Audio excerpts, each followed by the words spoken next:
Okay, guys, it's 9 o'clock, so we'll go ahead and get started. Welcome back for those of you that were here last week. Just wanted to make sure that everyone who was here last week was able to get onto that resource page. I will send out, I think it's on our website now. I haven't had a time to go really look. Under resources is where I believe she put that. So it should be there. And we will post all of these meetings under that resource page as well. So once we conclude them, we'll get those uploaded in case you want to go back and look through anything. And then also just the agenda will have some notes on it and things like that. So with the resource page, we did have a couple of additions. We added in that career resource for elementary, and then the list of publishers that were allowing read alouds. Remember, if there's anything else as we move forward that you want to add to that tool, just send an email to me and we will get it added on there.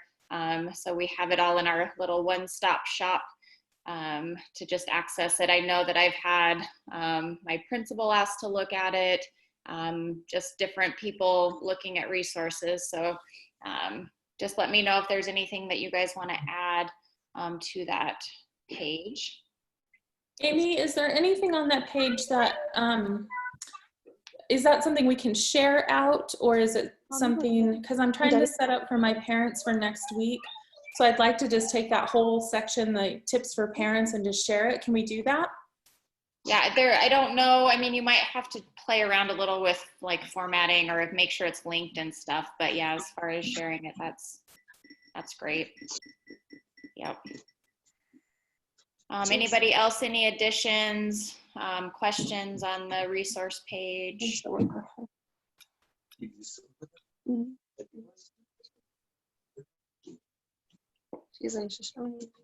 Okay. All right, so the next thing I have on the agenda, I just wanted to make sure that some of you may not be ASCA members, but they do have some tools and resources that they continue to share out. And there are some resources that you don't have to be ASCA members to use. Recently, we got an email. They've been doing meetings where just different states are sharing out. And they've actually loaded those meetings onto the ASCA On Air, and they've placed them under the different states school counseling organization tag. So I will send out directions on how to navigate to those if you're interested in viewing them. They have two different videos, one's from March 20th and one's from March 31st. And then I think the next one they're doing is April 13th. So we will send out those links to you guys.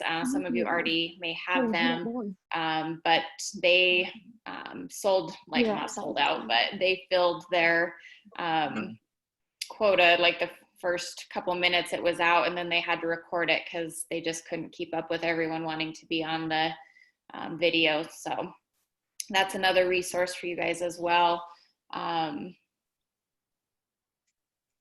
Let me see if I can share my page. Amy, if it helps you, I can do that like I did last week and just let me know when you want to go back to the full screen if that helps. Okay, that would be great.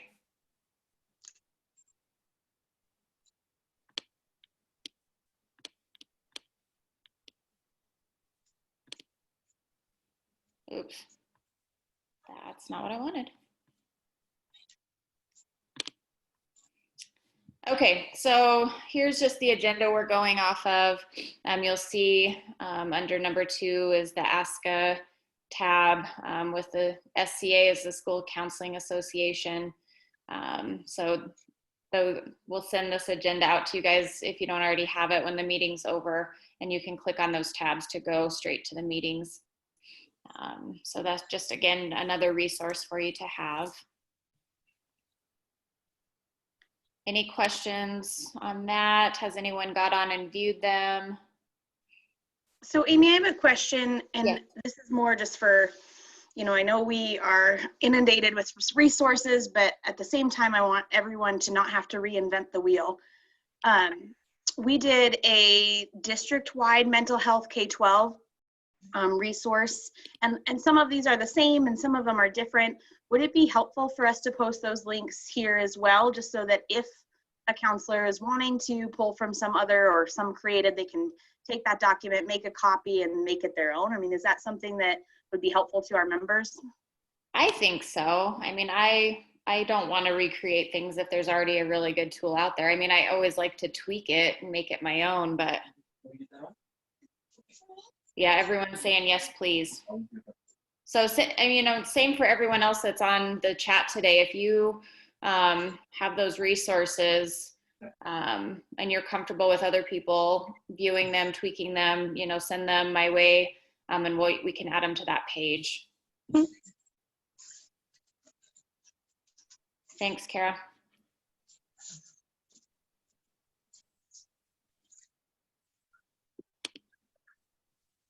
All right. The next thing on there, I just wanted to take a few minutes for you guys to meet we have grade level representatives, and some of you had the opportunity to meet them during our WISCA Peak conference, so you know who they are, but this is also a really good resource for you. I'd like them to just introduce themselves, share a little bit about, where they're at, and then they can also be a point of contact for any grade level questions.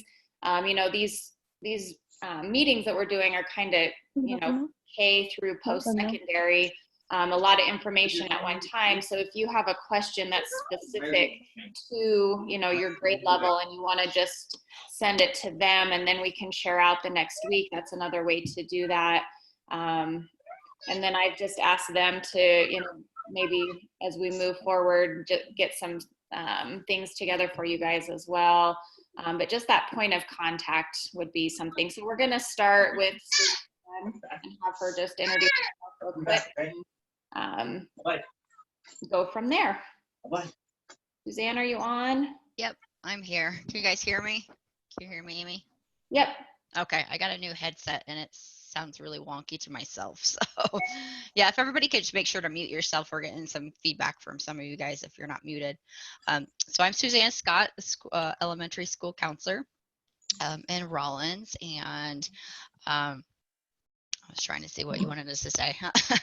We're actually currently on spring break this week. So it's been kind of weird to try not to work. But I have been setting up some Canvas groups. I know most of you are probably trying to figure out how to continue to serve your kids during this time. And one of the things I'm trying to do is to set up some small groups that I had just started a few weeks before our cancellation and Canvas, and connect with I'm in elementary, like 2nd through 5th grade. And I know it's going to be really hard, but I've had a couple of 5th graders join the group already and wanting to stay active and involved in some discussions and conversations on there. My fellow counselor at K1, she and I have gotten together earlier a couple of weeks ago to read some stories online and to just create like little 10-minute class lessons to send out to the teachers. And our biggest trouble, I think, is how, okay, I'll get to that in a sec, is our biggest struggle is how to reach all the kids, because we can't just like email all these elementary kids. I mean, we could, but which ones are actually going to check their email? And so we're sending a YouTube link to the classroom teachers to put in their classroom. And so hopefully, excuse me, hopefully if the parents are getting on there with the students, then they can check out those links. And I'm also uploading it onto my website. Canvas, I don't know how many of you guys are having to use something like Canvas, the kind of virtual platform for your teachers for their classes. I didn't have a Canvas account. And so I asked my tech person, I said, hey, if we're supposed to use this, why don't I have one? He says, because you don't have a class connected to you. Excuse me. I think it's just allergies, really. So I did get our tech guy to set me up an account. And then the easiest way, rather than to have my secretary try to put kids in there is I'm just through the student's email, I'm just selecting the students I need in my class, which is actually my little small group of like 4 students. And then sending them a personal invite and following up with an email also, and then probably a phone call when we get back to school this week to the parents to say, hey, I invited your students to my group. Please make sure they get on there and accept, because they have to accept my invitation. Whereas in the regular classes, sorry, they're automatically put into their teacher's classroom. And so that way, like I had used Google Classroom. I tried that at first, but I'm not sure. I haven't used it before. Maybe there's a way, but I couldn't figure out how to just do a discussion. Like I'm currently in a PhD program, and so I read discussion boards all the time. But Canvas actually has a thing where you can just have a discussion. So I post a question, and then the students can respond to each other and kind of talk back and forth like that. I also plan to meet via Zoom with the students I had for counseling on their IEP. Our teachers are still working on what those services look like. And actually, I met with a couple of preschoolers last week. I am doing a practicum with our preschool kiddos, and there were 2 that I was working with, and I really missed seeing them. And so I called their parents and said, hey, I just want to check in on Zoom with them to say hi and tell them I miss them.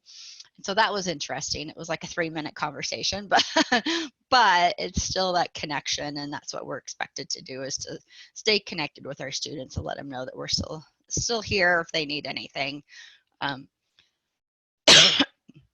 My biggest concern is, how do kids reach us? I think we mentioned this last week, is like, if kids need something, or who do they talk to? Like, who are they going to go to if they don't see us in the building every day?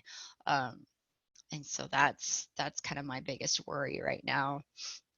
And then another thing that my other counselor and I are kind of tasked with as we get back to school next week is helping teachers contact the parents of kids that aren't participating. And so if they haven't picked up a device, or they haven't responded to an email, or their student hasn't been on a Zoom class, then we're supposed to try to call or email and try to get a hold of the parent and see kind of what the barriers are to their student participating. And so that was something we figured, since, like we're at home working now, like, what do you want us to do? Like, we don't have a class. We don't have, we technically have little 5-minute lessons to prepare, which is not a big deal. But how can we help our teachers and support our teachers? And that was one way our admin thought that we could help out. And so that was something kind of different we're doing. We're still doing our Friday. Some of you guys may do like I know April does, like blessings in a backpack, or we call them Mustang packs on the weekend. We're still packing, instead of backpacks, we're now packing grocery sacks, so we don't have to worry about the backpack coming back and forth. So we're still dropping those off on doorsteps and letting parents know those are still coming home on Fridays to help with some extra food. That's kind of where I'm at right now, just kind of figuring out, as we all are, I'm sure, kind of what our role is and how we can be the most useful to our students and our staff, and staying connected with those kiddos. I know elementary school is going to be tough, and trying to get the kids online and to still work with them. But hopefully, as we get back to work this week, that it'll kind of all fall into place. So, Amy, was there anything else you wanted me to touch on? No. Does anyone have any questions for Suzanne, or anything that we can be working on at the elementary level to help out or get resources for everyone? You can either unmute or get on the chat, either way. If there's anything. Is anyone being asked to do actual guidance lessons for groups of kids, or are you just kind of putting information out there that would be a good resource for them to continue to support? How is that going across the state? Great question. I know in our building, starting next week, our elementary person will be setting up recording some guidance curriculum lessons for social emotional and putting them out. How about anybody else? Well, and this is Suzanne again. I actually started a little, I call it a series because I'm only doing like 10 minutes at a time because kids aren't going to sit there and watch a 30-minute video of me.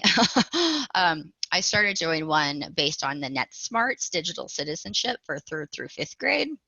I thought, what a better time to touch on that and how to be safe online and with their personal information and things like that. So they have a really awesome PowerPoint that has videos embedded and everything. And so I'm sharing my screen and kind of talking through that in 3 different segments. And so I'm going to be putting that out to the students too. This is Kim from Mountain View.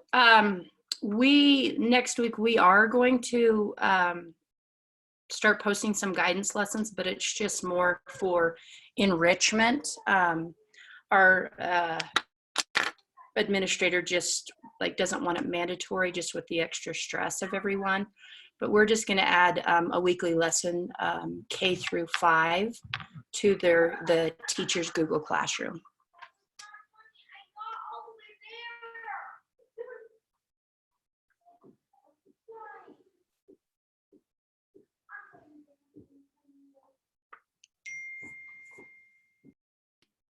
And I see that some of you, I mean, with your videos, you know, that might be another area if you aren't comfortable making a video or need help with how to make a video, just let us know and we can connect you with somebody that can maybe walk you through that. I know, you know, they're getting easier and easier to do, but I learned how to do YouTube last week with this video. So learning curves on all of our parts for that for sure. Anybody else want to share on what they're doing?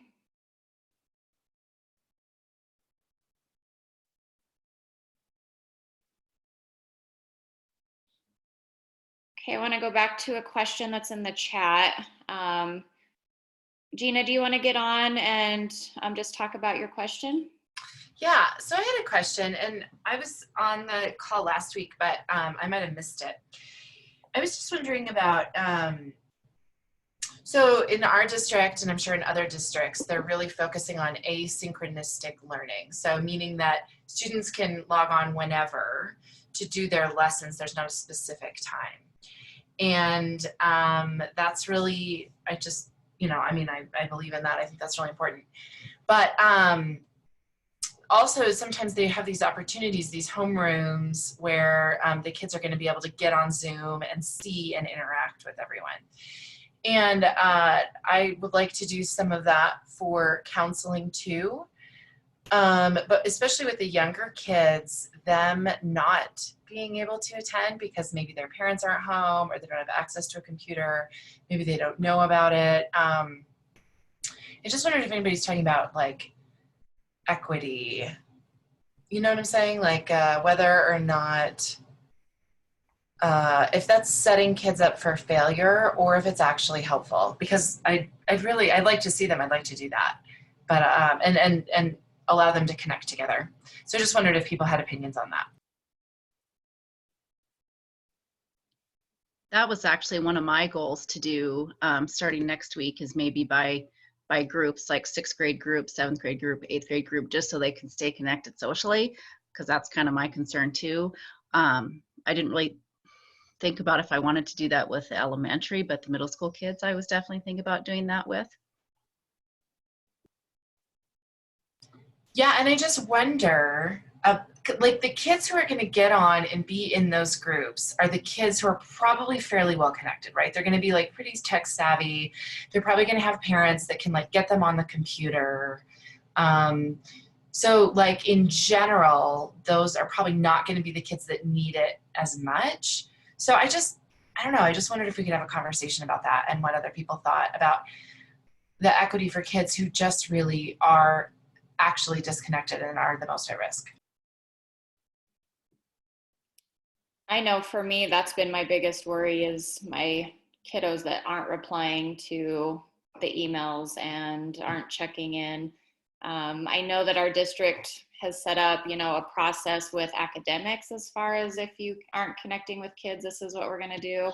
And eventually it gets to that, you know, school resource officer, wellness check.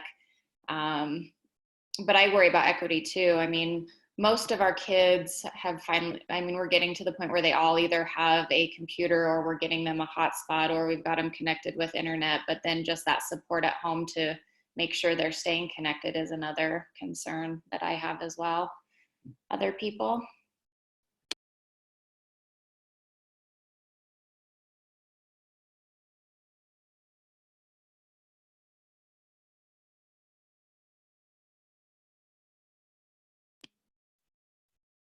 I do think that is something as we move forward that we're going to struggle with.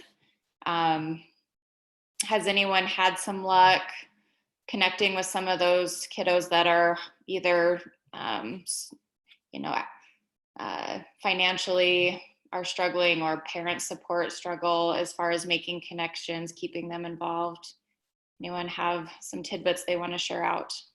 Well, this is Suzanne again from Rollins, and the second week of our closure, I'd emailed some resources to a couple of my special ed kiddos that I was working with, and then I followed up with a phone call because I don't know how often they check their email, and I wanted to make sure that they got it.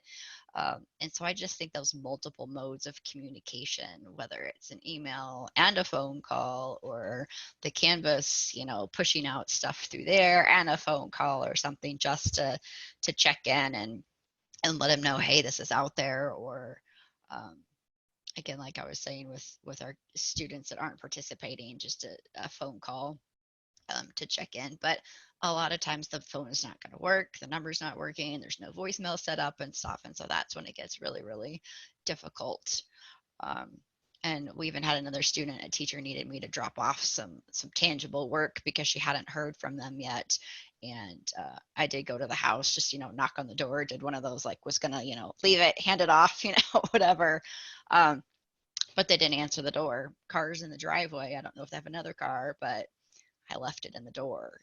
What do? You try every route possible to get information to them, and unfortunately we can only do so much. But that's kind of where we're at. Yeah, this is Christina. We're pretty similar position here in Lander. We have designated about 3 people who can go to people's houses, so we're all not trying to do it because we're just so small. We can easily do that.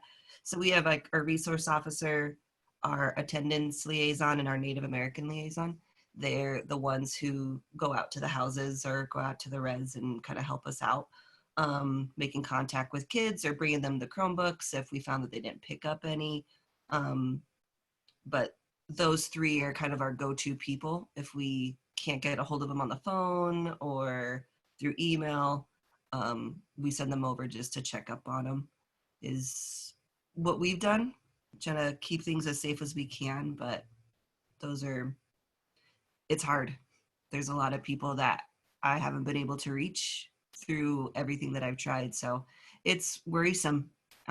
It's definitely like causing me some anxiety too, of kids that I know are just kind of left to their own devices most of the day. And now it's every day. So I don't know. It's hard. I haven't found any foolproof way that's worked though. This is Brian May in Lovell. One of the things that we did, we were trying to use our food service too to communicate with parents when we were having a hard time connecting with them through a note, and we've been able to be successful on a few of those kids. On the other hand, sometimes I haven't been able to get a hold of somebody, but if I've communicated with a teacher or somebody else like that, then they've made that contact. So at least somebody has. But the food service has helped. The things that we found out is sometimes those people aren't communicating because maybe they didn't have internet or they're working until 5. And when they call back at the school, then, there's nobody here to take their call. So adjusting, hours and things like that to meet some of those needs.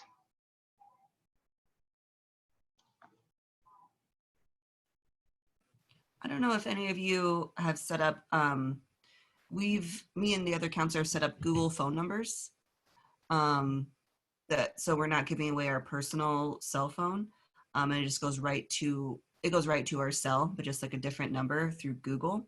And that's actually helped a lot too. So parents can reach us and kids can reach us if there's an emergency or they have a question and they don't have a lot of internet access.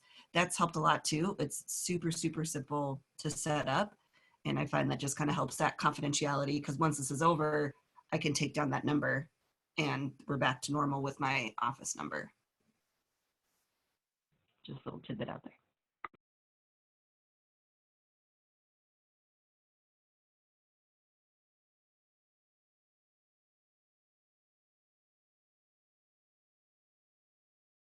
Good conversation, guys. Anybody else want to input or add to this topic?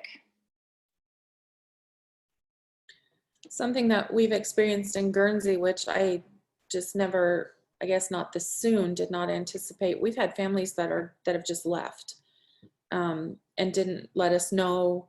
So we're reaching out, you know, and we finally make contact. Oh, well, we had to go to California to be with family because we can't make it here. And I think that's in Guernsey, we're, you know, 250 kids K-12, but we've had that's 2 families that's happened with.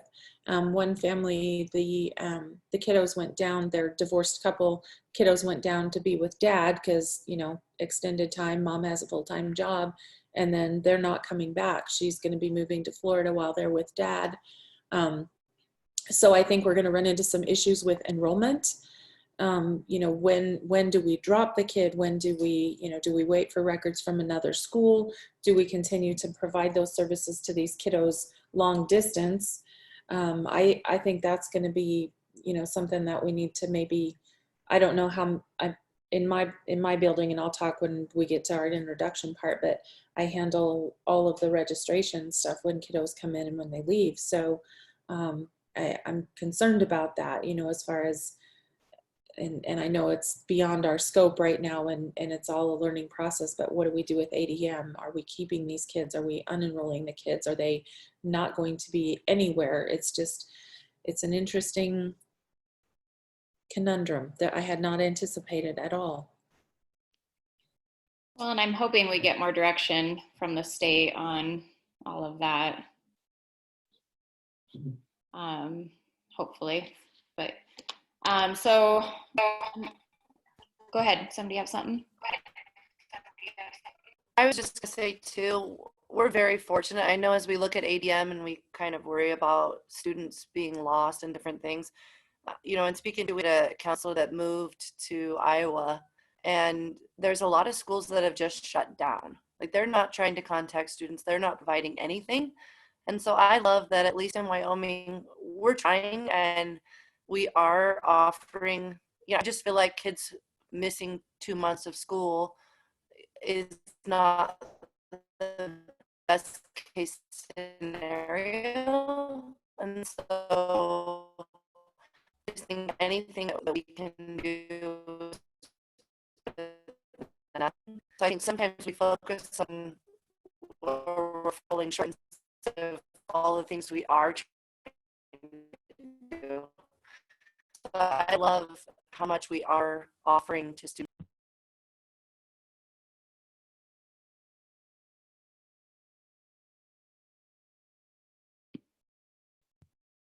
Definitely appreciate that. Thank you.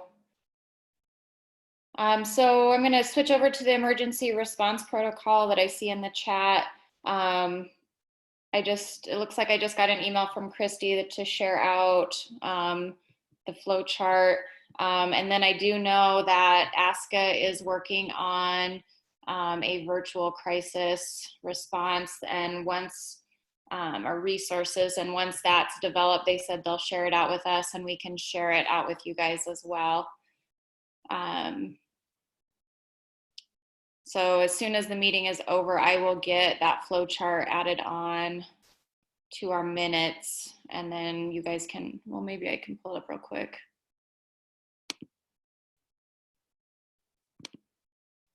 Amy, I've got it ready if you want me to share it. Oh, okay, go ahead. Yeah, thanks, Kara.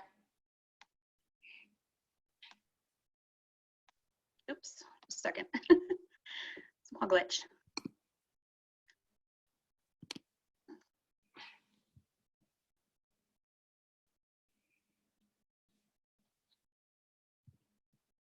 And would you guys want to speak to that for us, please?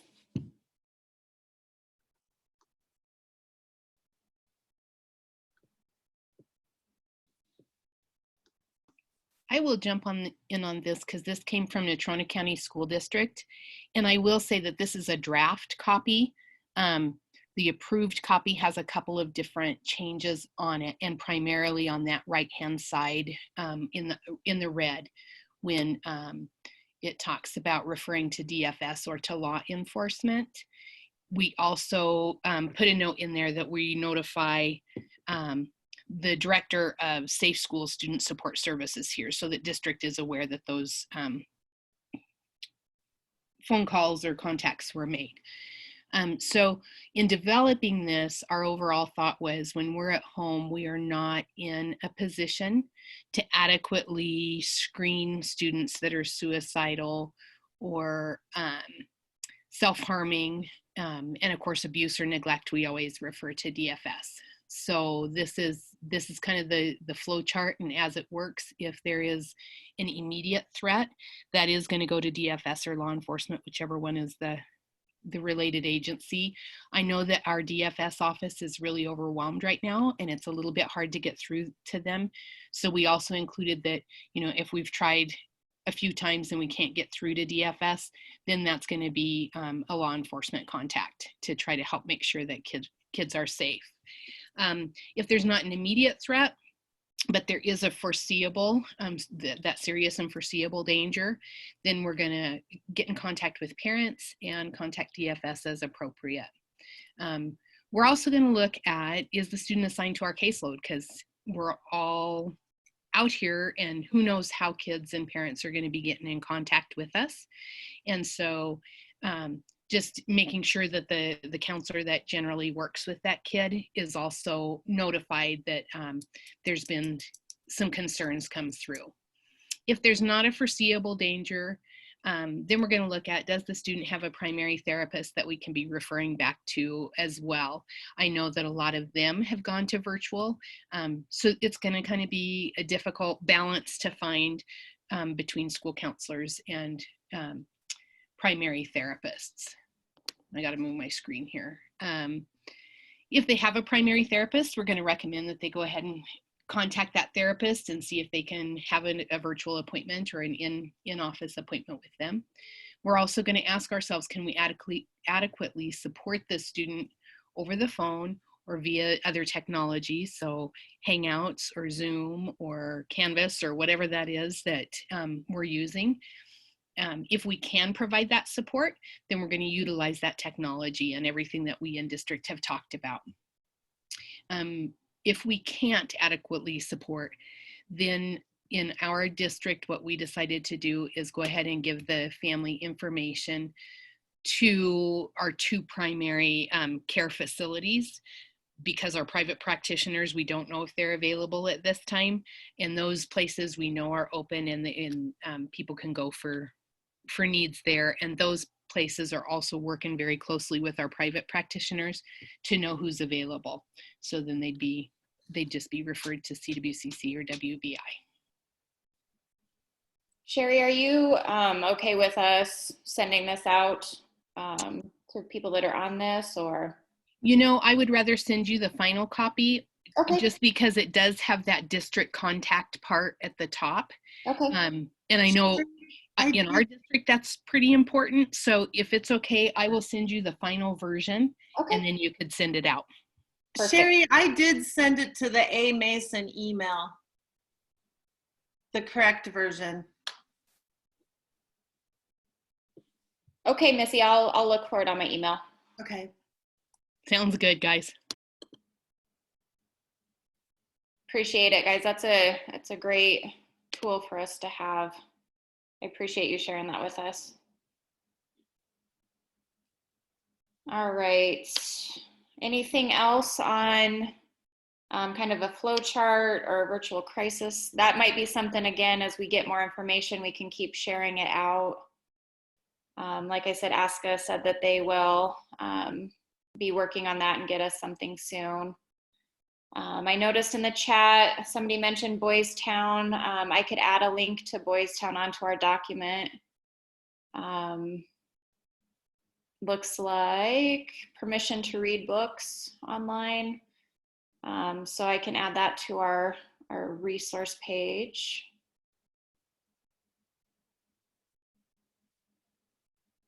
right, any other discussion on this before we introduce Miss Christina Jensen? Okay, so Christina Jensen is our middle school representative, and she is a counselor at Lander Middle School. Christina, if you want to get on and say a few words. Yes, okay. So I'm Christina, like she said, I'm from Lander. I'm in a 6th through 8 middle school. Right now, yeah, we're trying to keep up with everything we can. Right now, we are utilizing kids having their Chromebooks at home. We're utilizing a lot of Google Hangouts. I think that is our main point of contact for a lot of kids. So me and the other counselor have Hangouts directly on our phone, so it'll notify us when kids are contacting us. We send out an email saying, you know, like, this is how you're going to contact us. Here's our Google phone number. We just set it up through Google Voice. It's an app that's free on your phone, and they gave me a Lander number that I can use, and that's been super helpful for the kids that just have a hard time either just like typing or their internet's spotty. They can call us and do like a quick chat. We set out parameters for times that they can call us and do the Hangouts, pretty much school hour times. We put it the hours though, because we've noticed kids aren't getting up at like 8 o'clock. They are mostly wanting to talk to us like when we first did it around like 6:30 at night. That's when like most of them were trying to contact us. So we put some parameters on it. We put from about 9 to 5 is our hours that we're doing it. We just did it a little bit longer, so kids are able to contact us a little bit later when they're starting to move and groove. And that's been pretty successful actually. So Google Hangouts has been really helpful. Kids can contact anytime. Through Google Hangouts, you can also do video calls. And that one, it's harder confidentiality-wise if we really want to continue doing that. We just don't know who's around in the house, you know, who's listening in, siblings, parents, that kind of thing, if they want to talk about something more serious. But we're just trying to go with the flow with that kind of thing. Because with Google Hangouts, we just tell them to delete the conversation after we're done talking. And that way, all of the history is gone. And that's been successful for us, just for our own peace of mind that that conversation won't be around for people to look at. We are also like on the website for our school, we have set up requests for counseling for parents as well. So if they feel like their kiddo needs to be contacted by one of us, they can fill out like a Google form, and it goes right to our email, so we can contact those kiddos right away. We've only had a couple parents utilize that, but it's been pretty good when they find that like their kid's missing their friends, they're becoming more weepy, or they're becoming more angry, or even just parents like, how do I get my kid to stop eating all of my food at my house? Like, it's really helpful for parents to know that like people are out there and they can contact us for really anything that doesn't have to do with schoolwork, so we can support them too, because we have the time. And it's been pretty successful there. Emailing as much as I can. We're trying, like, with our notes that we take, we're just going through from the year, seeing who we have had contact with throughout the year, making sure that we email them, making sure to contact parents too, and checking in on some of those high flyer kids and seeing if parents need any help. It is hard for the parents that are working. We have those parents where I see their kid around town, but I know they're at McDonald's, they're working, and no one's at home. So just trying to tell parents that we're there for them if they need anything, making sure they have food in the house, because we have people that can drop off food as well. Like I mentioned, our 3 people, our resource officer, our attendance person, and our Native American liaison, those are the people that will drop off the food for us. We just have to email them, and they're on it. So we've had pretty good luck with that. But I think the hardest thing is keeping up with my SPED kiddos because I'm the IEP counselor. And so that's been a really, really big struggle, is keeping up with those kids and those parents. I know with our SPED manager, he's in contact with the state on how they, you know, like what are the responsibilities for like our SPED staff, and how, you know, how are they going to keep up with their IEPs and all this. But for right now, the state is saying that we do as much as we can. There's not a surefire way that we can provide every single service since kids aren't in class and aren't here. So for my goals and things like that I have for my kids on IEPs, they're just on pause right now. And so my main goal is to try to contact every one of my IEP kiddos' parents, checking in, making sure I can at least get a contact, if not once a week, once every other week, just to check in and so they know that we're there. I love the ideas for doing videos for kids to watch. I think that's something that we're going to try for middle school. The main questions that we're getting asked from our students is, I'm done with the schoolwork. I'm so bored. What can I do?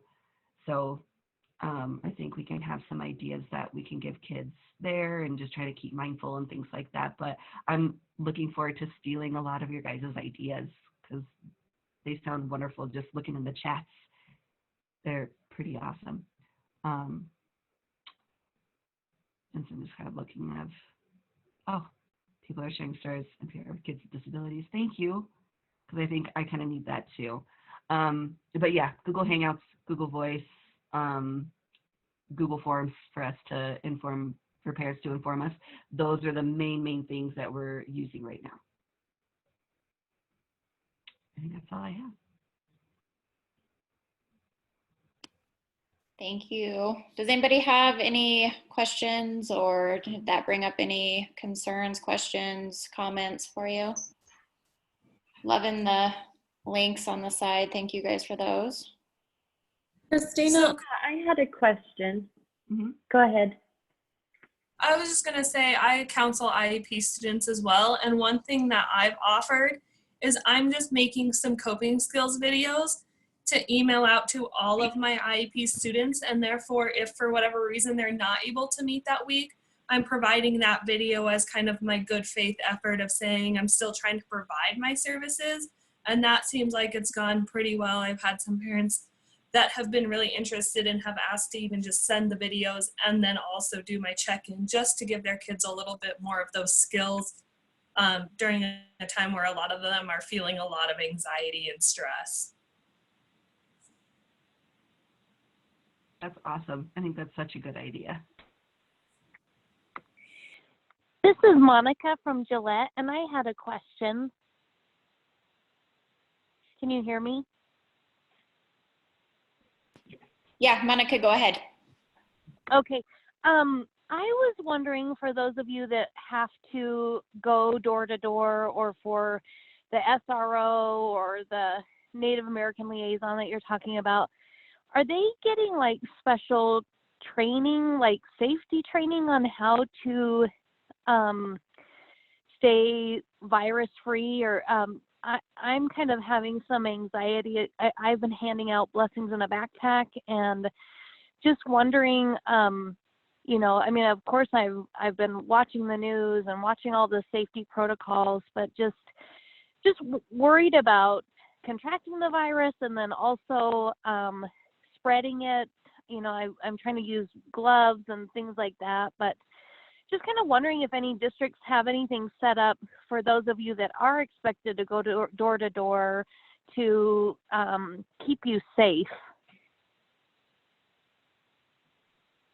I don't think we have anything written down that is like that everyone's supposed to be following. I think what they're doing is, I think everywhere they go, it's with the resource officer, and so they're following, I think, what a lot of us are doing, of the 6 feet, not coming into direct contact with them, just doing that kind of thing, talking between the doors.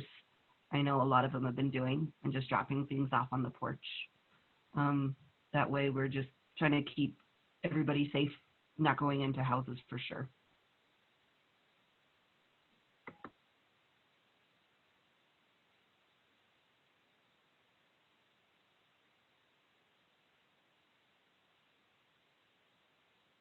Hi, this is Jessica. I had a question about the Google Hangouts. You were talking about deleting the history of those conversations. Can you say a little bit more about that? I have never heard of that, and I will ask our district, but are you referring to just the history that that conversation happened, or does it actually record the video? Can you just say more about what you're deleting? Oh yeah, it's deleting the text. And so like you'll see it has like history is on when you are on Google Hangouts, and there's a certain button, and now I'm trying to figure out how to even explain that. I'm not on it. But there's where you can like delete the history of the conversation, of the text conversation. Okay, you're not referring to a video session. I'm not referring to the video. Like I've only experimented with the video once with just like a group of girls that are just being silly. Like, I just want to see your face for a second. I'm like, okay. But I haven't, that's why I'm like, Google video, I am very, very hesitant because I don't know where that saves to and I don't know where it goes. So I've been staying away from that and just keeping the Google Voice. Okay, thank you. This is Suzanne again. I'm wondering if that's why our district says to only use Zoom. They will only let us use Zoom when we meet with students. And I think last time somebody talked about having to record those, but we were told not to record them. And that way it's not really anywhere in the end. And then again, like we've mentioned, it's just writing down that contact and letting, somebody know that we did have that contact that week. And see, our district only wants us using Google Hangouts and not Zoom. So I think it just depends on the district and what they're comfortable with. Yeah, and I think there's also the confidentiality piece. Like, I think each platform has its own levels of confidentiality. And so that's one of the reasons that Carbon County School District 1 is that confidentiality piece. And so I would definitely just go off of what your district requests and just follow suit with that and make sure that you document. I just looked and Google Suite is confidential, it says. So I'm not sure. I know that's what our district is using. And there was just a story on NPR this morning about Zoom meetings getting hijacked by people. So just something that I was made aware of today. Yeah, I can actually talk about that Zoom getting hijacked thing, because in my class on Monday night, one of our students who works at a college in Texas, they had a staff meeting, and now she kind of called it like a Zoom bomber, like a photo bomber. Somebody actually got into the Zoom room, but she said as long as your district has it set where there's like a password required, or even if the password is part of the link, because I'm like, how's an elementary kid going to enter a PIN or a password every time they get in there? But I think there's a way to set the settings to have the password embedded into the link. Then that shouldn't happen, because at least I didn't see the news report, but it sounds like people are just randomly trying to type in like the Zoom room numbers and letters and all that and happen to pop in. But if that were to happen, it happened to her, and it was a nightmare. It was awful. From what she didn't tell us exactly what happened, but it sounded pretty bad. So definitely making sure whatever you're using that it's encrypted or passwords embedded or whatever. A little bit more about that. Our district has really been educating our teachers and our staff about Zoom bombing and making sure their settings have a wait room and that it has by admittance only and cameras are off. And so I encourage you to reach out to some of those resources just to see what that looks like. So you can be prepared if you do hold a Zoom meeting, like what are the safeguards you can put in place for your kids. I do know that ASCA sent out kind of a, here's safe protocols with virtual counseling.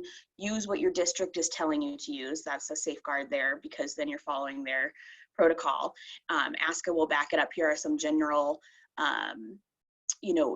food for thought, if you will, things to think about with it. And so I think we linked that onto last week's resources. So please check that out if you're just joining us this week or you want to go back and look at that a little closer. We are also kind of in the works with Park County doing just a disclaimer to add to the resource that I put on there for our mental health, saying here's how our Zoom counseling would look.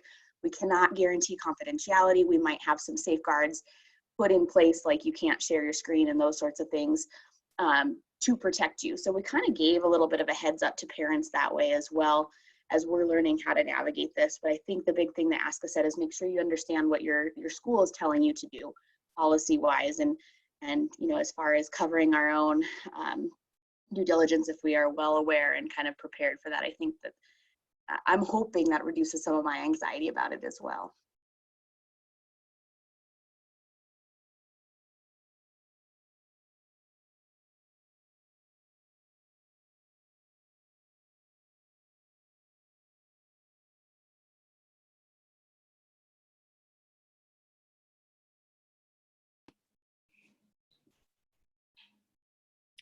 Okay, any other thoughts on that?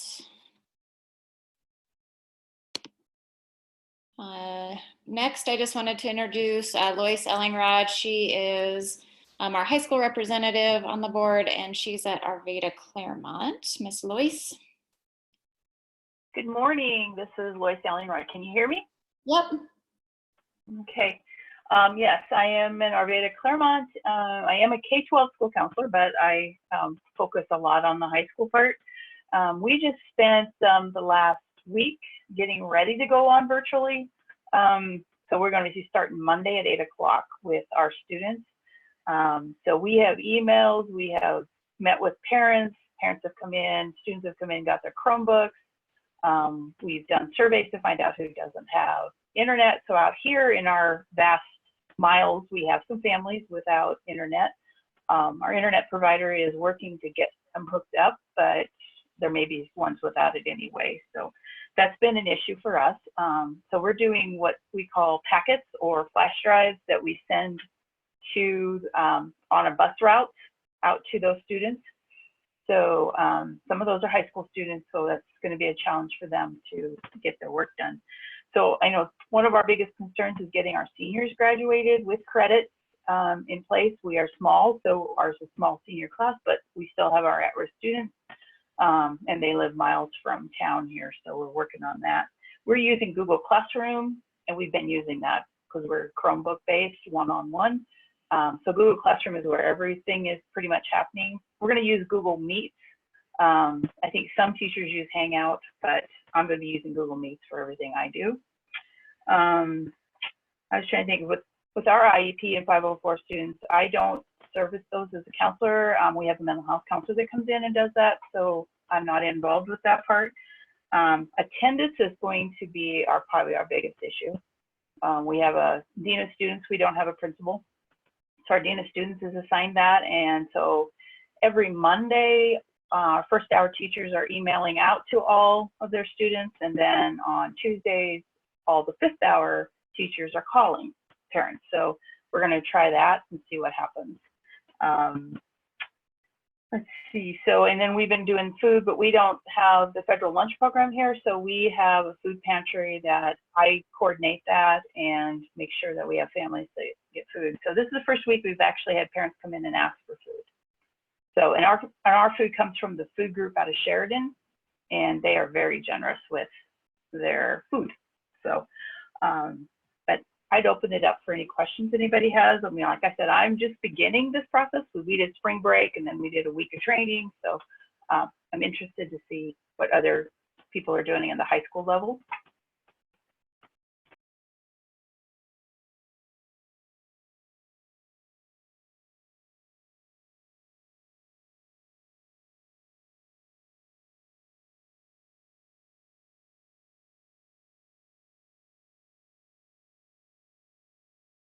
This is Jolene from Natrona County School District, Kelly Walsh, and we're in your same boat. We haven't started yet. Can you guys hear me? Oh, okay. Yeah, we've been figuring it out, and we start this coming week too. So we might have more input how it's going for us next time we meet.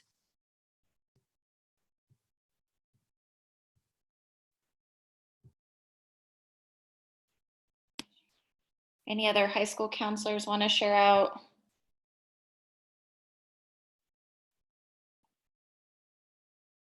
I was also going to say, this is Lois again, we're using Remind, the app, and that's what's coming through on my phone right now for my superintendent. But that's one of the things our teachers and our superintendent district-wide is using, is the Remind app. So our parents were already on that for sports and scheduling of those things. So most of them have that. So that's something else that we're using.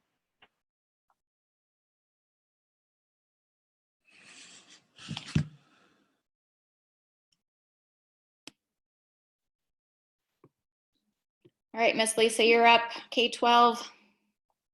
I'm Lisa Schuldeis, K-12 rep from Guernsey Sunrise Schools, and we are also not launching until Monday. Some things I think that I'm definitely looking forward to each week meeting with you all is the ideas and how things are going, and just the how you guys are going through and troubleshooting things, and this worked and this didn't, and that compilation of information has just been phenomenal. I'm trying to reach out.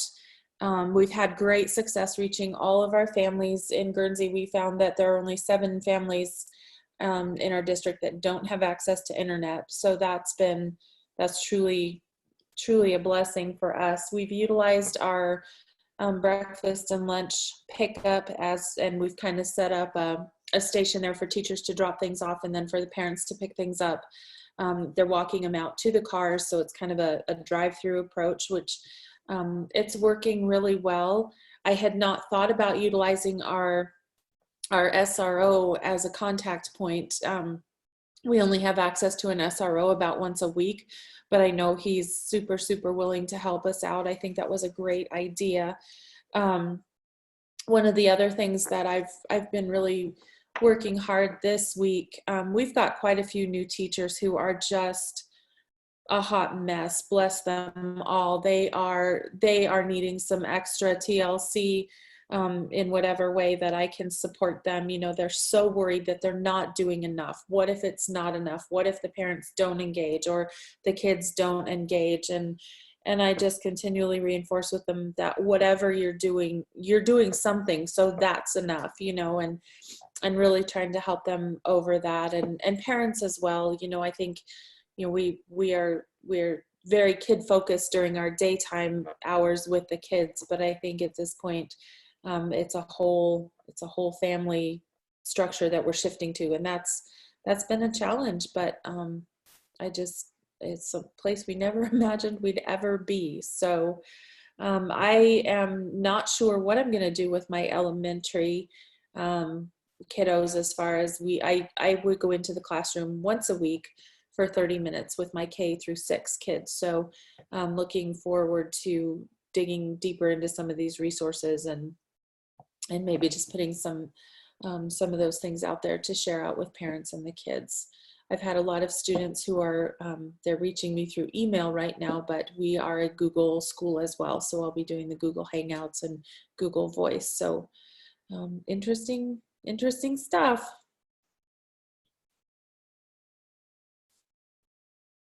Hi there, this is Coral Hewler in Rock Springs, Wyoming. I'm K4. And just a response, or maybe a piggyback off of the teachers being overwhelmed. We've been in this for 2 weeks now.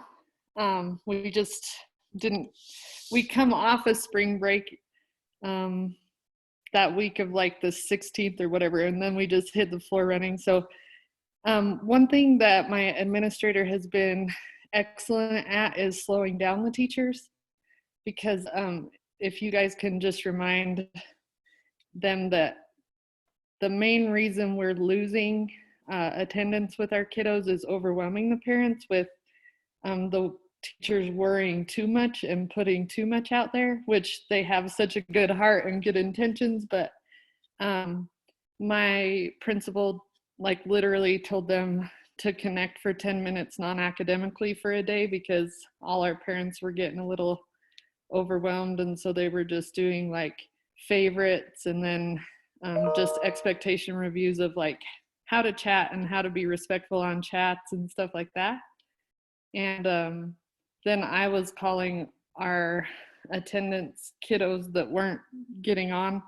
And I'd say at least over 50% of them, the parents just were like, Coral, I can't do this. Like, I'm getting 50 million messages a day, and I'm not sure what they're, what they should know. So we got on a staff chat, and my principal brought up a good point that the teachers need to be doing what's needed to know, not nice to know, is how he worded it. So even though there's all these cool, amazing resources academically, like, make sure that the parents know what they need to do, absolutely. And then after, they can dabble in what's nice to know for those kids who maybe get enrichment or whatever. So anyway, that's been interesting to navigate through everyone working so hard, but then the overwhelming part that comes with that.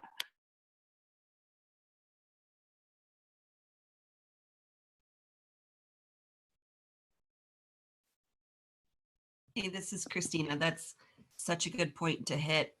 I'm really happy that your principal's doing that, because, man, it is crazy overwhelming. Parents are getting so, like, we had to, our district was sending out daily text messages to parents about just like updates, and there was just so much a response of, I can't handle all the texts from teachers and from the school district and everything. So we had to slow a lot of things down.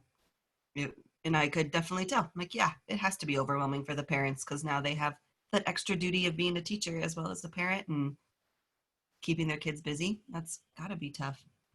And from before, I just remembered something. I had a parent send me a link, and I'm gonna try to get it up here in the chats. For the kids that don't have internet, there is this eligibility form that they can fill out for Spectrum if they're on free and reduced lunch. They can get internet for $10 a month. It's not free, because I think the free one is only good for like a month, and the wait list is so long that a lot of parents aren't able to get it till the end of May for their free internet. But this one, if they can afford the $10, that's another way that we can get kids connected online, and maybe parents can do it that way. So I will put that in the links here in just a second. Thanks, Christine. This is Lois again. Our problem was some of our parents don't want to put in the paperwork that they have to put in to show they're free and reduced. They don't want that out there, so that's the resistance that we run into. They don't want that information, so they're not trying for it.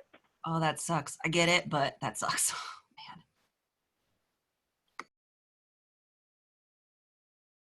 Well, we have a parent who just doesn't have internet access in her house because they don't want their kids to be exposed to all the internet stuff.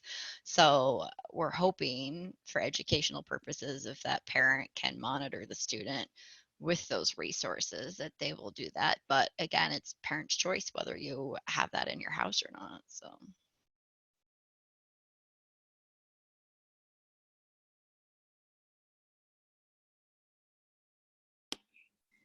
So guys, I'm aware of your time. We are at an hour and 5 minutes. I think we'll stay on for those of you that can and just get through our agenda.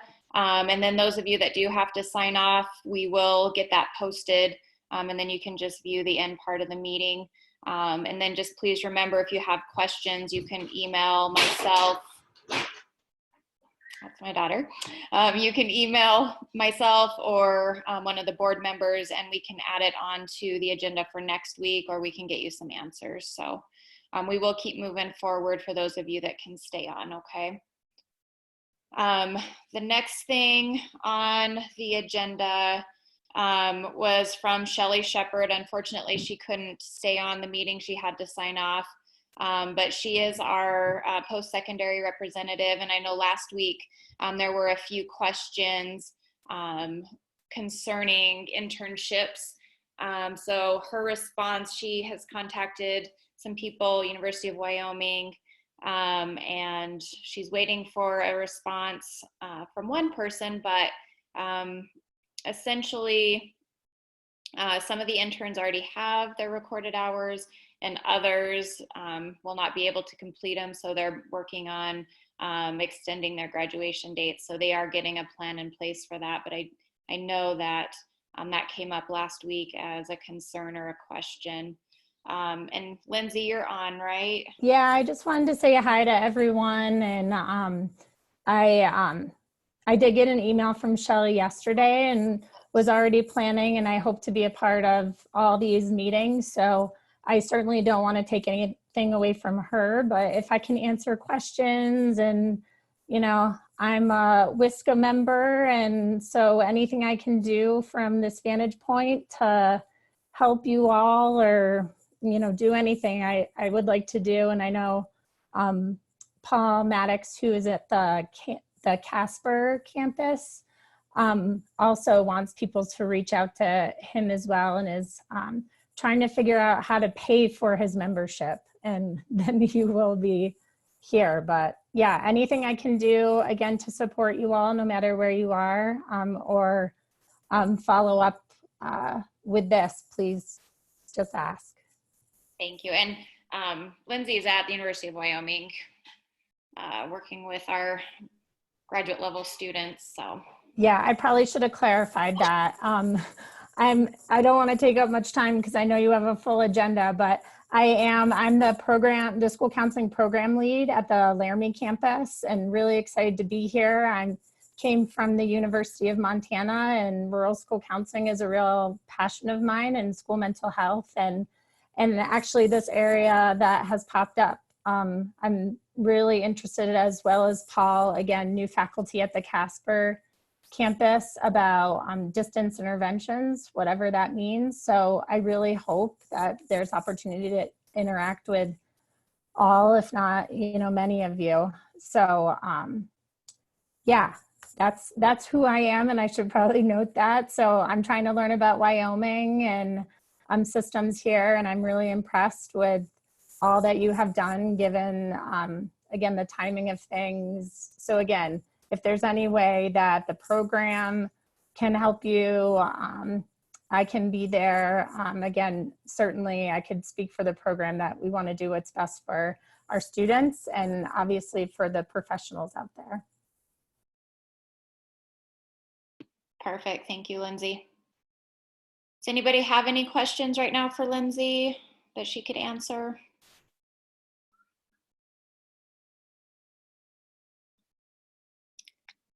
And then Dr. Michelle Aldrich is also on.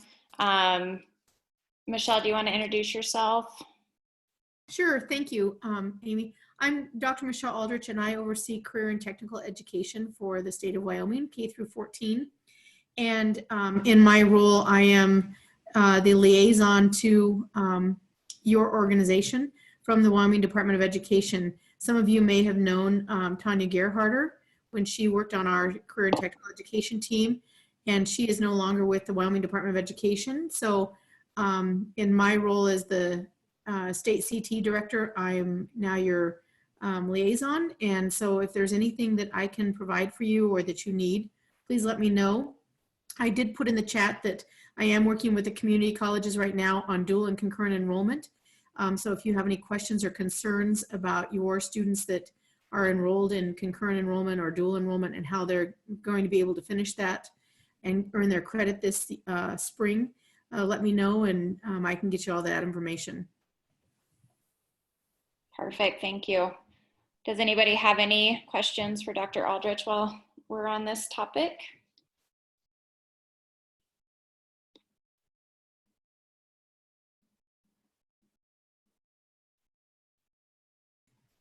Amy, I did put my phone number in the chat, so, and you've added it to the agenda. So if anyone thinks of something after this, I will try and be on your calls each Friday, but please know I'm available even if it's not a Friday. Perfect, thank you so much. All right, I'm looking at the chat. It looks like, Scott, are you still on, Scott? Yeah, I'm here. You want to share a little bit about what you have in the chat? Yeah, just Darren Pepper down in Colorado. He's a superintendent down there. He put out a link for anybody concerned with graduation and what that might look like.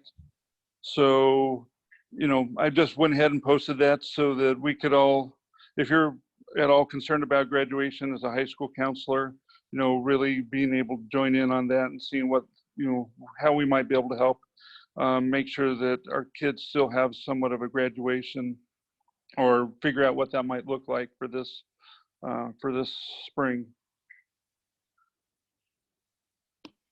Sounds good. Thank you for sharing that resource with us. Yeah, you're welcome. All right, I'm going to move on with the agenda, and then I'll open up some time at the end if there's other people that want to share out. So one topic that we thought we'd discuss today is just how are you supporting the staff in your building? And we did talk about that a little bit earlier, but if there's anyone that wants to kind of share what they've done, whether it's, I think last week somebody said they were sending out cards, or if you're calling, just sending out, I know like I've been sending out weekly, just like touch base, relaxation, you know, just kind of things to help with their stress. So anything like that that you guys would want to share that you've been doing with your staff?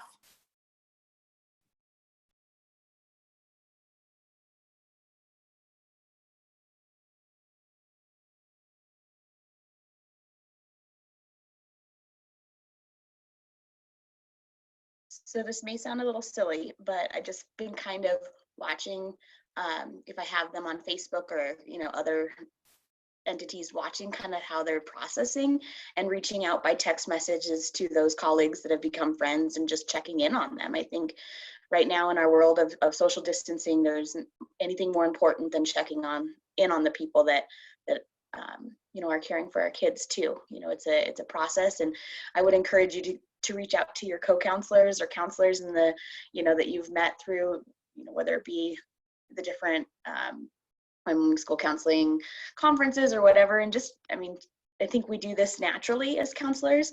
I think we should also be checking in on each other a little bit as well, especially, you know, I know there's different levels of stress being placed on us, but also on our staff. So I think one of the things that I've just tried to do is a quick text message, seeing how they're doing, trying to get their pulse that way as well.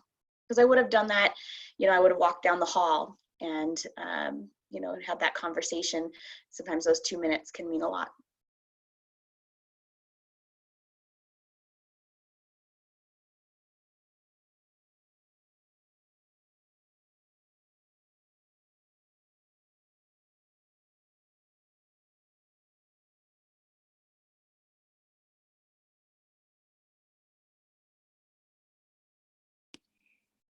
Okay, so some of you are adding it into the chat.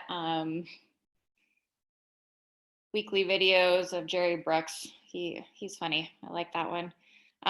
Virtual happy hours, selfie bingo, virtual potlucks. Wendy has writing a message in chalk on the sidewalk. I know some schools are doing, you know, just making little video blurbs for their kiddos and supporting each other that way.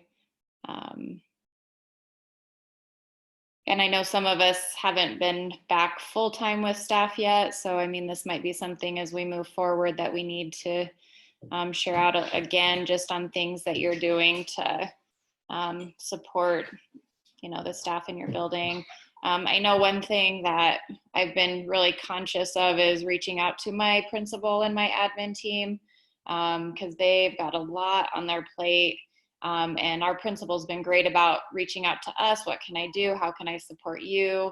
And I just want to make sure that she's feeling that same, you know, level of support, that she has an outlet, that she's processing things. So just, yeah, make sure you're checking in with your admin team too, because they are definitely in uncharted waters and need us. The teddy bear walk, we have that going around our town too. Like a bear hunt is what our area is calling it. There looks like there's going to be a virtual Easter egg hunt. different things like that, going through communities to help support the communities. Anything else you guys want to add to how you're supporting staff, each other? Oh, teacher parades. Yep, one just happened today in our town, not with my district, but with a different one. Online Pictionary, that's cool. Great ideas. All right, Kara, I'm going to have you speak to the boundaries, if you will. Sure. So, as Amy kind of reached out to the board, what are some topics that have come up in your world that you want to maybe discuss? This was the one that first popped up, and I'm in the same boat as a lot of you as far as we're just now, like next week is the real launch. We've been on this kind of figured out. There's a lot of scrambling last week, and it's kind of, I almost want to call it the calm before the storm right now. And maybe it's just my anxiety rising a little bit, but I found it really quick that I needed to figure out my own set of boundaries from working from home. Just a little bit of background. So for myself, I'm a high school counselor here at Park County School District number 1 in Powell. And I have a nearly 2-year-old, and I'm due to have another one in May. So there's that whole other pregnancy anxiety going on there. And how can I help my students get to graduation? How can we do that?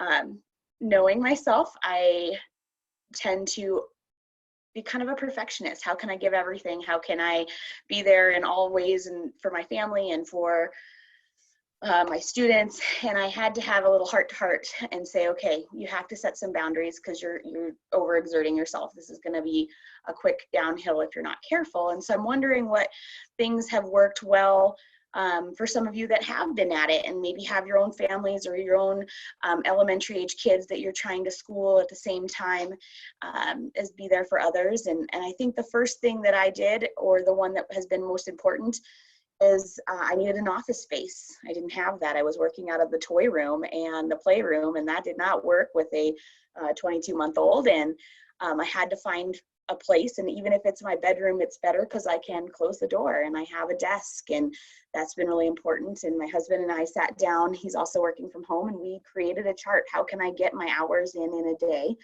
and not feel like I'm working every single moment? Because that's kind of what it ended up. I had no space between work and home, so I had to create those boundaries. And I'm wondering, what are I'm just starting out with this, so I'm trying to navigate it. What are some things that have worked well for you guys? What are some tips that you might have, or where would you help others go with this as we're trying to figure this out? And I recognize that at different levels you have different needs. Right now in the high school level, we are registering kids for next year, and we are doing our career exploration, and I've got graduating and scholarships, and this is the busiest time for us.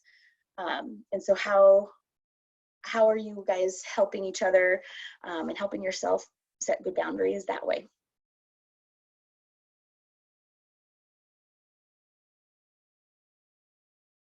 Kara, I think where I'm struggling is I work, I'm usually at work at 7:30 and I stay until 5:30 most nights when when we're on regular schedule. So I feel like, and I know this is just a struggle I'm having in that anxiety piece, but I feel like, do I need to be available then from 7:30 to 5:30 because that's what I normally do? Or is it okay to schedule in some time? And it's just the fear of the unknown. So any of you that have already been going through this, any feedback that you have would be just so helpful. We were asked last week on a Google, or actually yesterday on a Google Doc, asked by our principal to, on a Google spreadsheet, put down the hours, when are you going to be available? When are you going to be doing what? And granted, it's mostly for teachers, but I'm on that document as well. So I just wrote in office hours pretty much from 8 to 4, because that's, so I don't know. I'm glad you brought that up because I am struggling with that. One thing that I've kind of offered is like, these are my office hours, but that doesn't mean that I'm 100% at my computer all day. So if I have a meeting, I'm definitely there, but maybe if I have a half hour and like not yesterday or probably today, but if I have a half hour and I don't have anything 100% scheduled, I might go take a 5 or 10 minute break and sit out on my porch and get a little bit of fresh air. Cause I'm really used to like doing something different every half hour to every hour. Like, and I think a lot of us are, where we don't stay in the same room all day, every day. And so I've really been trying to kind of keep that up too, of like, I'm going to take a 5-minute break here or a 10-minute break there. And, you know, and I've kind of just communicated like, you know, here's my office hours, but it might take me a whole school day to get back to you, and like it would in a regular school, because I need to also make sure that I'm taking care of me. And if I sit in the same room all day, every day, I won't be very effective when I'm answering things, because I'll be just a little bit stir crazy, you know? Yeah, this is Suzanne from Rollins again, and I don't know about everybody else, but our admin gave us some really good direction about that. They said that we need to set at least like a half an hour of actual like Zoom office hours where they know and teachers know, like, I'm gonna have my Zoom open for this half an hour. If you have questions, you can drop in and things. And they said, like, you know, they don't expect it to be more than an hour where you actually have Zoom and you're sitting and have it available. And other times than that, like, they've just been like, you know, whatever time it takes you to do what you need to do, that's all they expect. They don't expect us to sit here for 8 hours a day. And like Kelly was saying, like, no, I should be standing up in a class, walking around for 30 minutes teaching a class, not sitting at my desk. And I miss that, walking from my office to the other side of the building, downstairs to get a kid, you know, like, it's so different. But they truly have told us those expectations to help with those boundaries and that burnout, I think, of being in our home offices. And so that's been really helpful to come from them. And even just like the kids, like, we don't expect the kids to sit in front of their computers for 6 hours a day doing class. Why should we expect ourselves to sit in front of our computer for 8 hours a day? So we need to set some good expectations for ourselves too, I think.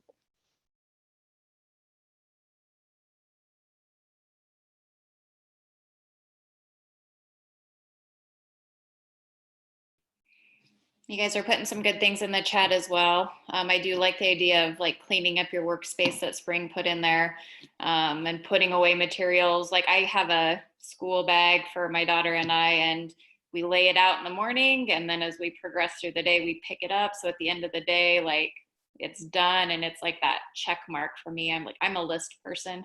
So, you know, it's like checking that off the list that we've got this done, and we can both put it aside and move on with things. But, you know, I've been checking my email throughout the evening, and I know that for some of my kids, that's when they can get a hold of me, but that's where I'm going to have to really make sure I set some boundaries, is that I'm not on my phone checking email in the evenings. Like, I still need to be a mom and a good spouse and do some of those family things as well. So office hours are a great thing. I mean, your district might set those for you. You might need to set those for yourself. I like Suzanne's thing where she said she had a sign on her door for her husband and her son. I have my kiddo sitting next to me to make sure that she's working on her work as well, but sometimes that's a distraction for me. So I do that while she's working, and then I have my own little office time where I step away and do some of my other work. But getting a family schedule set up is really important. Anybody else want to share out? Like I said, I see great things going on in the chat.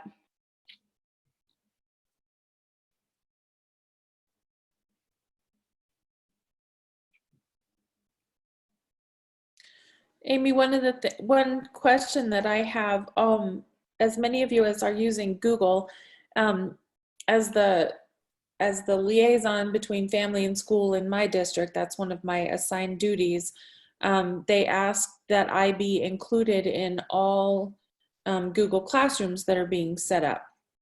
So what I'm experiencing is in my email now, every time a kid or a teacher posts something, it hits my email. So I checked my email right before our meeting started, and I'm over 70 emails already. And I'll guarantee you 90% of them are, you know, kids are responding. We've got a math teacher who teaches like, what, 5 or 6 sections of math. So every math class that she has, she posts a daily question, and it's just kind of been, you know, like, what's your favorite breakfast? What's your favorite kind of pizza? But the kids are responding. So within, I guess I'm making a short story really long, but within Google, is there a way to shut off those email notifications, or can I only do that through email? Does anyone know?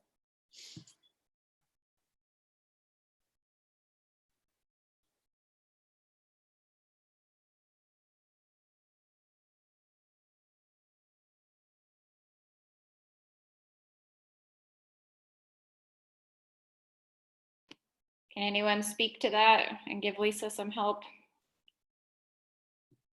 Hi there, can you hear me? Yep, go ahead. This is Chana Wichman from 10 Sleep, and I had the same problem. We're a K-12 district, so I am part of every teacher's classroom, and I had the same problem with the email. When you are in your whole Google Classroom where you see all the pegs of all your classes, go up to the left in, I think it's the pancakes, and go to the settings. And then you can control all your emails and shut off notifications, if that makes any sense.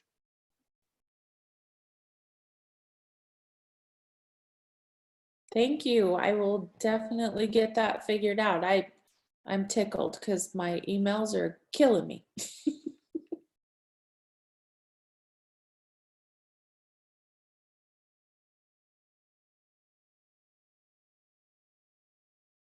Then we also had a question concerning Google Rooms and dropping in. Spring, do you want to speak to that?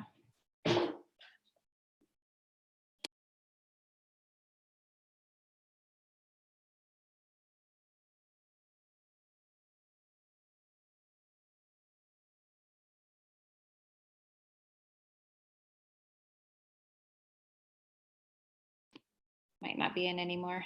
So it's in the chat room.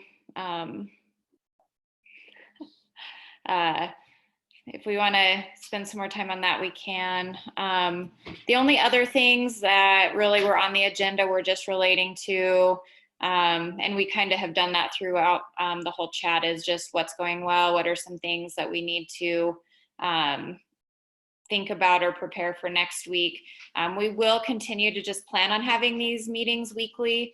You know, as we progress through, you know, we might have different questions or concerns that we can share out with people. We'll continue to record the meetings and post them, make YouTube video and share those out with you guys. The agendas we'll share out with you guys.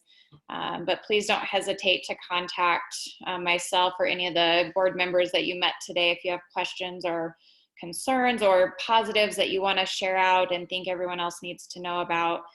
So, you know, at this time, I just like to open it up for anyone that wants to final thoughts, final questions, things that we can work on for next week.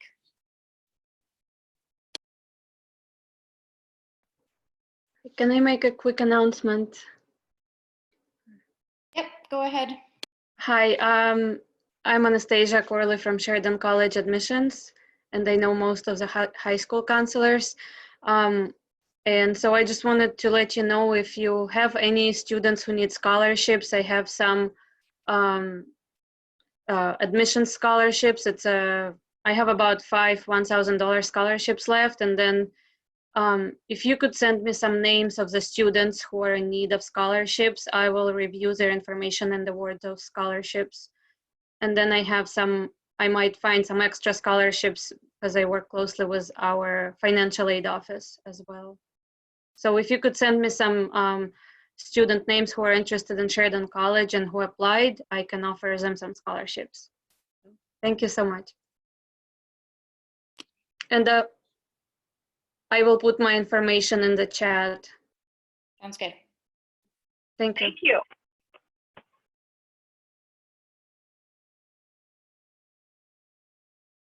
All right, Katie Carroll was gonna get on today if she was able to get finished with her other meeting.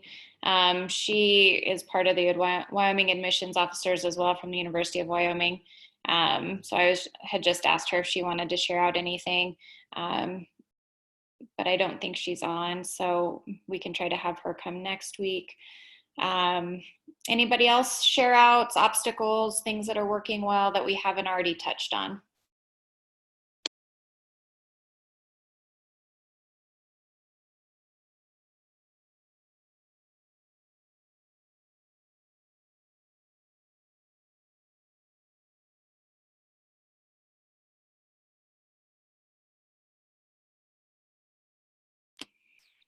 All right, guys, if nobody has any other questions or concerns or comments, we will sign off for today. Again, we will get this transferred to a YouTube video and shared out. I will also get our chat text available as well. I appreciate each of you so much. It's awesome to have this many people on a chat like this and just sharing out positives and supporting each other. And like we said at the beginning, it's why recreate things if somebody already has something that's working well. So let's just continue to support each other, reach out with questions, concerns, and yeah, just let us know what you need. And until then, we will see you next week. Thanks, guys. Thank you. Bye. Bye. Thank you.